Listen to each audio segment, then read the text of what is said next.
Hi, welcome to Exploring the Illusion of Free Will. My name is George Ortega, and this is episode number 207, How the Laws of Nature Make Free Will Impossible. Part 2. If you notice, we did this, part 1 of this episode last week. We're going to continue with it because, as I explained last week, this may be the way of explaining why we don't have a free will that finally resonates with people. I mean, we've been doing this, show since, taping it since November of 2010, okay? It's been on the air since like January of 2011. It'll be like 6 years in this upcoming January. And again, over 200 episodes. And, some people have gotten it. Actually, there's been several cover stories on this. The first cover story challenging this notion of free will came by New Scientist magazine in 2011, I believe, and that was followed by a cover story. This is a cover story, first ever, by Scientific American Mind in 2012, and one other cover story. Philosophy Now, I think, just this last year, came out with a cover story. Challenging free will. And actually, no, there's one more. BBC Focus, another just general magazine from the UK, refuted it, I think, earlier this year, maybe last year, I don't know. But anyway, so our program, and we also have a meetup in Manhattan. We also have a live call-in show in Manhattan. I work on this with a group of friends. We have a podcast that we air every week. We record it every Sunday, sometimes on Saturday also. And so we've been doing this a long time, and we try to kind of come up with ways of explaining why free will is impossible. And, obviously we haven't sealed the deal because, they're not teaching this in school yet. This is, all right. Why is this big? John Searle, or just as an example of the bigness of this. John Searle is an eminent American philosopher, okay? He's eminent, they did a survey back, I think, around 2010, and out of all the philosophers who were born after 1900, he ranks number 13th, I think, in terms of how many times he's cited by other philosophers in the encyclopedia, the Stanford Encyclopedia of Philosophy. Okay, so this guy is he's pretty well respected. And he was interviewed for a book by psychologist Susan Blackmore called Conversations on Consciousness that was published in 2005. And Susan Blackmore asked him, if our world came to accept that free will is an illusion, what would that mean? And his response was, and I'm quoting, that would be a bigger revolution than Einstein or Copernicus or Galileo or Newton or Darwin. It would alter our whole conception of our relation with the universe, end quote. That's how big this is. This is a bigger revolution in thinking than Einstein's relativity. Because Einstein's relativity, for example, it tells you that the faster an object moves, the more time slows down, like this twin paradox and stuff. And there are other, for example, we used to think that we were the center of everything. All right, now we realize we're the center, that the sun is the center of our solar system, and we're just like a teeny little galaxy, not, just in this vast expansive universe. So basically there have been other major revolutions in human thought. I think the other one I think that maybe is almost as big as this, and it's somewhat related, is when Freud he didn't introduce this concept, because this concept was known well before Freud, but he explained it to the extent that it was finally accepted, and that's the idea that we have an unconscious. Okay, there's a part of us that we're not aware of, that stores all our memories, that we're not aware. And incidentally, I've done shows on this, on why the existence of the unconscious makes free will impossible. Now, Freud, Freud didn't believe in free will, as I mentioned earlier, but I don't think he wanted to, like, in other words, this concept of an unconscious was so revolutionary and so, like, subject to disbelief and to challenge and all. It was a huge step for us, you know, and that he didn't. I don't think he didn't want to, like, try to reach too far. I'm guessing, you know, like, if he would have come out with, like, yes, we have an unconscious, and that means there's no free will. And he said that a few times, but he didn't go with it. But I have a feeling that if he would have gone with it, then that might have, like, jeopardized his important work on the unconscious, which is used in medicine and therapy and stuff. But all right, so anyway, so, like, you know, this is the biggest revolution in human thinking ever, and we've been trying for about 6 years to get this across to the world, and even though we've had some success, my guess is we just haven't, like, come across two things. We haven't come across the right way of explaining, and the second thing is that, you know, things take time. There's, like, I think the physicist, his name, I think if I'm correct, is Linus Pauling. Maybe somebody Pauly. I don't know, a quantum physicist, you know, early 1900s. He was quoted as saying that science progresses one funeral at a time, meaning as the old people, like, you know, who are fixed in their ideas die off, you know, people like these old people who are, like, challenging the ideas, the younger people, you know, aren't subject to the same prejudices, the same misinformation, and they get it. That's how science progresses. So, like, it may be with this free will thing that it will take, you know, regardless of how well I explain it or my friends explain it, it might take another 10 years, you know, for people to get it. I hope it doesn't take any longer than that, because we've actually done shows how, like, free will belief contributes to climate change denial. I know that sounds kind of, like, abstract, but, like, if you go to Exploring the Illusion of Free Will, causalconsciousness.com, which is the website of this show. Actually, no, you go to YouTube, because you know, I turned it over to Chandler and he hasn't updated it completely, you know, with the new episodes. But go to YouTube and just, like, keyword, I guess, Exploring the Illusion of Free Will. And all right, again, I was going someplace with this, and I just lost my. I didn't get that much sleep last night, I guess. I don't know. But again, I don't have free will, so, like, you know, I was going. I forgot what the point is. So all right, so, like, if you go to that site, you will see. Oh yeah, all right, so I got it. Okay, you will see how I've done several episodes on the free will belief, climate change denial connection. And in 2014, I actually published a book. You can get it on Kindle for, like, 99 cents or $1 or something. It's called Free Will, its Refutation, Societal Cost, and Role in Climate Change Denial, where I explain this. So this isn't an insignificant, you know, matter. But anyway, you know, we're, like, already at the 7-minute marker, 7 minutes more to go. And so, like, let me continue. Let me again explain how the laws of nature make free will completely impossible. Okay.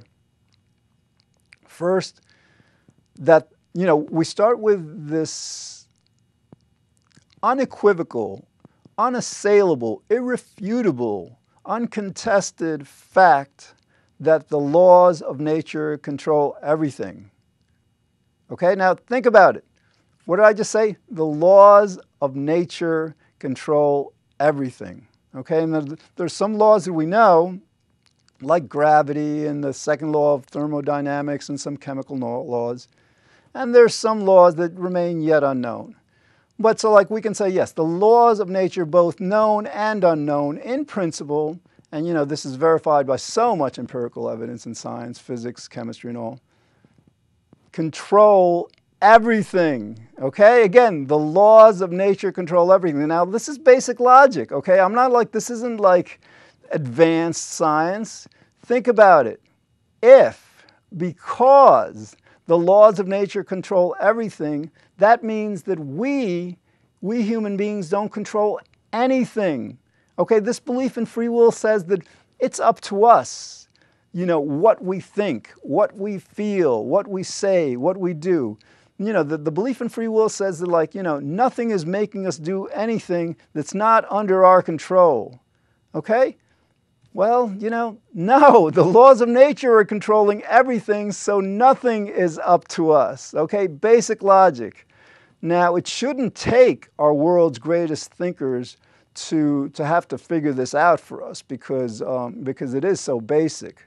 But, if you want like some kind of like probabilistic evidence, meaning that like it's probably true that they're right, and if you believe in free will, you're wrong, Charles Darwin, Sigmund Freud, and Albert Einstein, probably our world's greatest minds, along with probably Isaac Newton, they all got this. And Newton didn't make a statement about this that I know of, but I doubt he believed in free will. So anyway, you have these top scientific minds all refuting free will. Trust me, free will is a complete illusion. We've done a lot of shows on why this is important, but I just want to again, go to the website, Exploring Illusion and Free Will. There are like at least 180 episodes that you can access from the site, or just, Google Exploring the Illusion of Free Will, or YouTube it, and you'll see all the episodes are online. But we've done a lot of shows on why this is important, why it matters a lot. But I want to continue in this show with this one basic theme. And I'm going to repeat it again because, perhaps you didn't get it last time, perhaps you didn't get it last week, maybe you'll get it now. Okay. Uncontroversial, basic, standard science. The laws of nature control everything. The physical laws of nature control everything. There's a physical universe. And some people say, well, not everything is physical. Some things are spiritual, some things are non-material. There's several ways to refute that. One being that, if you make a decision, quote-unquote spiritual decision at a certain moment in time, all of a sudden, as Einstein explained, space and time are not separate from each other. They're one reality. So, like, if something's happening in a moment in time, it has to be happening in space, and that makes it part of the physical universe. But I think another way of explaining this relative to this show, to this explanation, is that we could say that both the physical laws of nature and whatever quote-unquote spiritual laws of nature there might be control everything. I happen to be a materialist. I happen to believe that what's spiritual is, what we refer to as spiritual, is simply that which we haven't been able to identify, physically. Our technology isn't, up to it or whatever.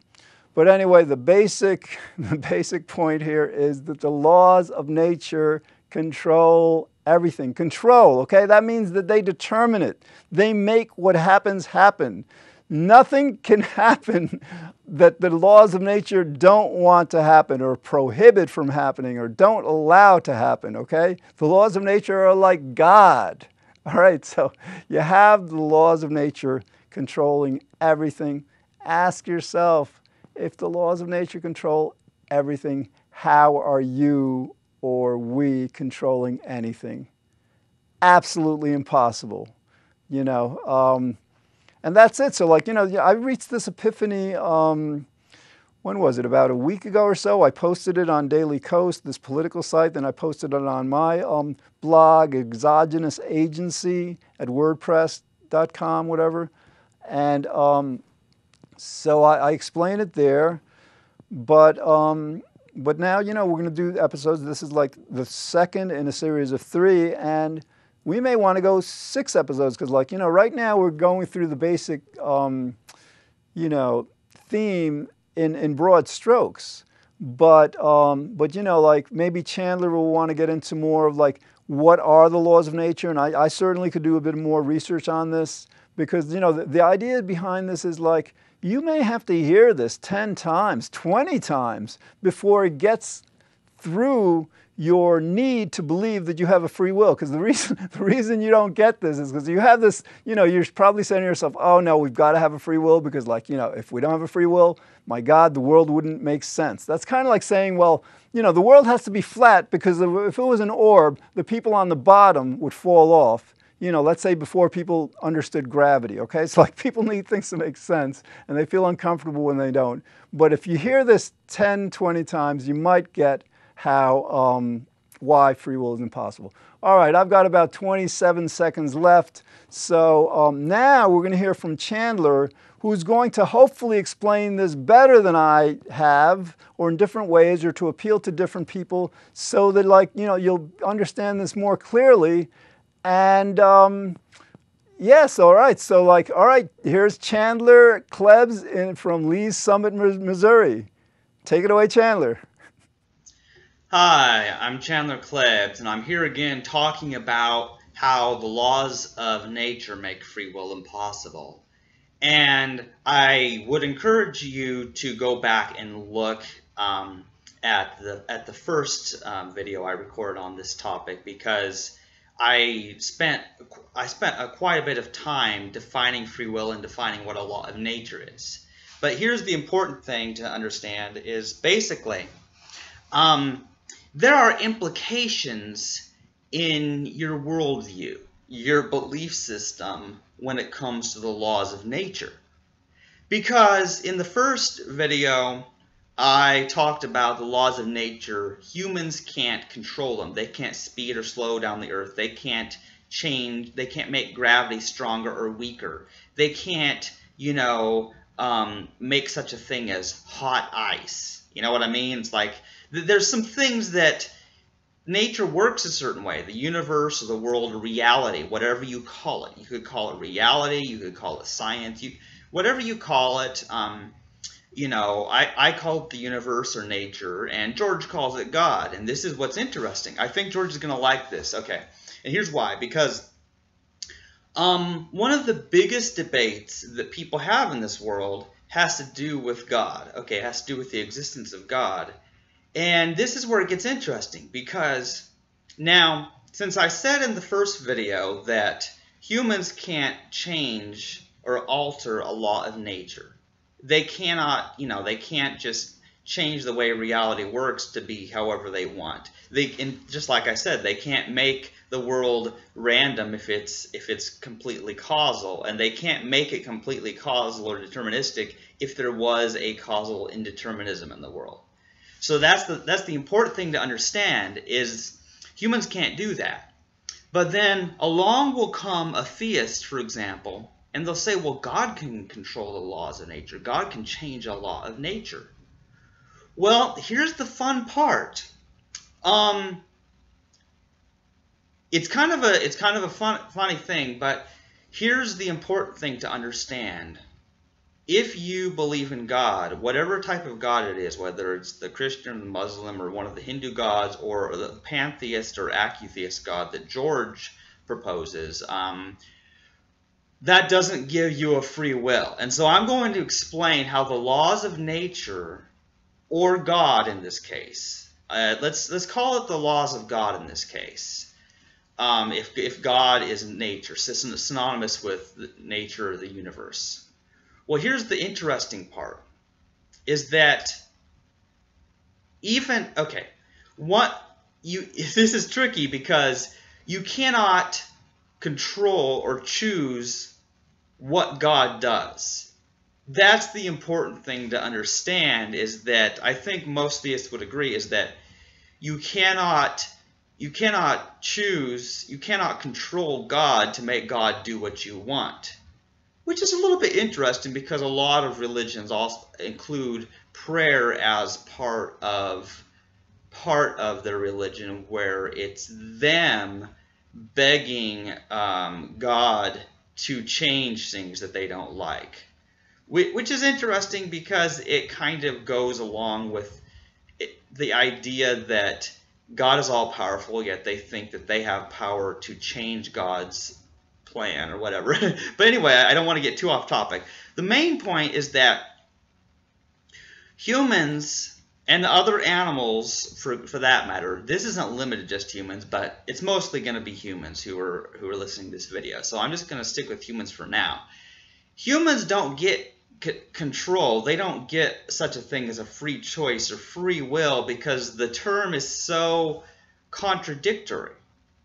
I mean, that's just it. I mean, let's take the fact, like the hedonic imperative, or whatever you call it, where we seek pleasure and avoid pain.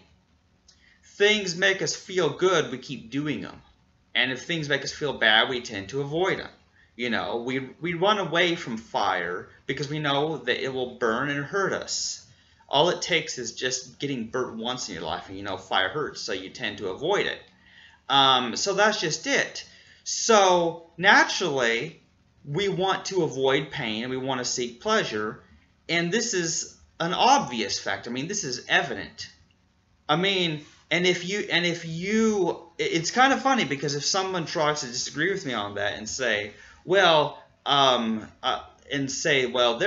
are masochists who like feeling pain. I'm like, well, if you like feeling pain, then pain is pleasure for you. It's like you've turned the whole thing around, but it's kind of funny. But yeah, that's the point, is that there's still some cause or law of nature behind everything we do. And here's the key part. One example that I would like to use for this video is that the laws of nature and the debates about the laws of nature have a lot to do with people's disagreements and their debates over the existence of God. Because, you know, I've listened to debates about the existence of God for some time, and here's what gets interesting about it. Each person, you know, has a different causal history. And so based on what they were taught since they were little children, most of them were taught some form of religion. Most of the time they stick with it.